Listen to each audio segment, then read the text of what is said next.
1 Reis, capítulo 6, a construção do templo.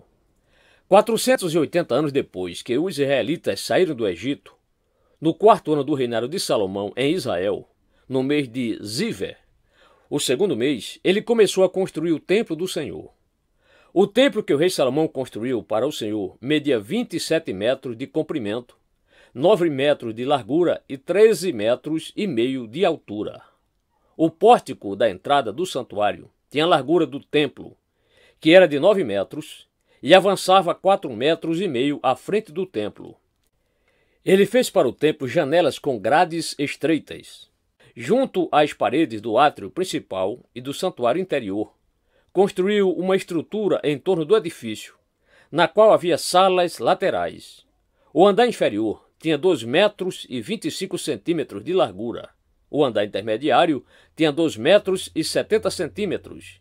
E o terceiro andar tinha 3 metros e 15 centímetros.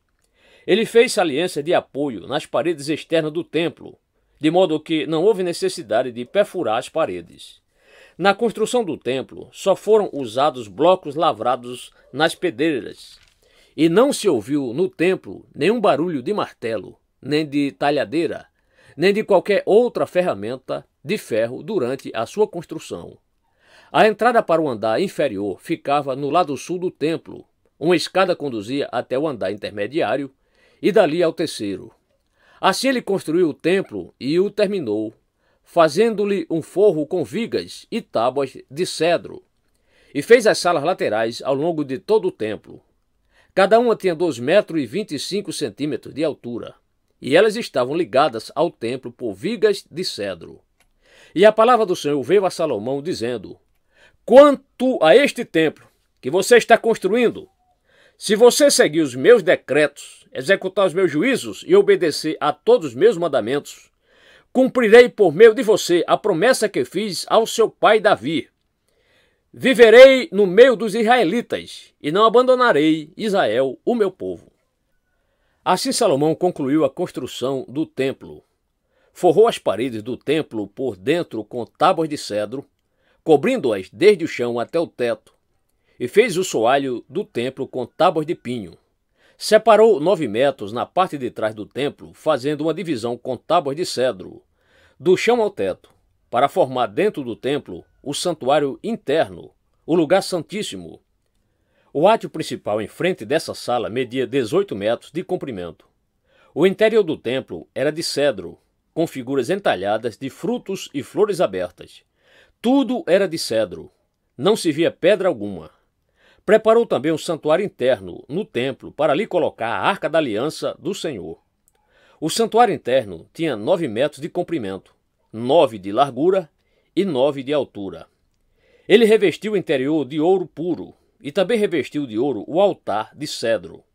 Salomão cobriu o interior do templo de ouro puro e estendeu correntes de ouro em frente do santuário interno, que também foi revestido de ouro.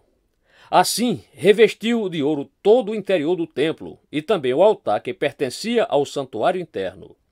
No santuário interno, ele esculpiu 2 querubins de madeira de oliveira, cada um com 4 metros e meio de altura.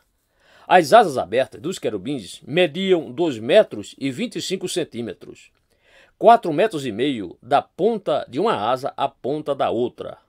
Os 2 querubins tinham a mesma medida e a mesma forma. A altura de cada querubim era de 4 metros e meio.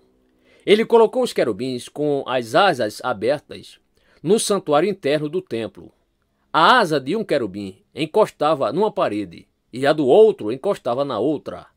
As suas outras asas encostavam uma na outra no meio do santuário. Ele revestiu os querubins de ouro. Nas paredes ao redor do templo, tanto na parte interna como na externa, ele esculpiu querubins, tamareiras e flores abertas. Também revestiu de ouro os pisos, tanto na parte interna como na externa do templo. Para a entrada do santuário interno, fez portas de oliveira, com batentes de 5 lados. E nas 2 portas de madeira de oliveira, esculpiu querubins, tamareiras e flores abertas, e revestiu os querubins e as tamareiras de ouro batido. Também fez pilares de 4 lados, de madeira de oliveira, para a entrada do templo. Fez também 2 portas de pinho, cada uma com 2 folhas, que se articulavam por meio de dobradiças. Entalhou figuras de querubins, de tamareiras e de flores abertas nas portas, e as revestiu de ouro batido. E construiu o pátio interno com 3 camadas de pedra lavrada, e uma de vigas de cedro. O alicerce do templo do Senhor foi lançado no mês de Ziver, do 4º ano. No mês de Bul, o 8º mês, do 11º ano, o templo foi terminado em todos os seus detalhes, de acordo com as suas especificações. Salomão levou 7 anos para construí-lo.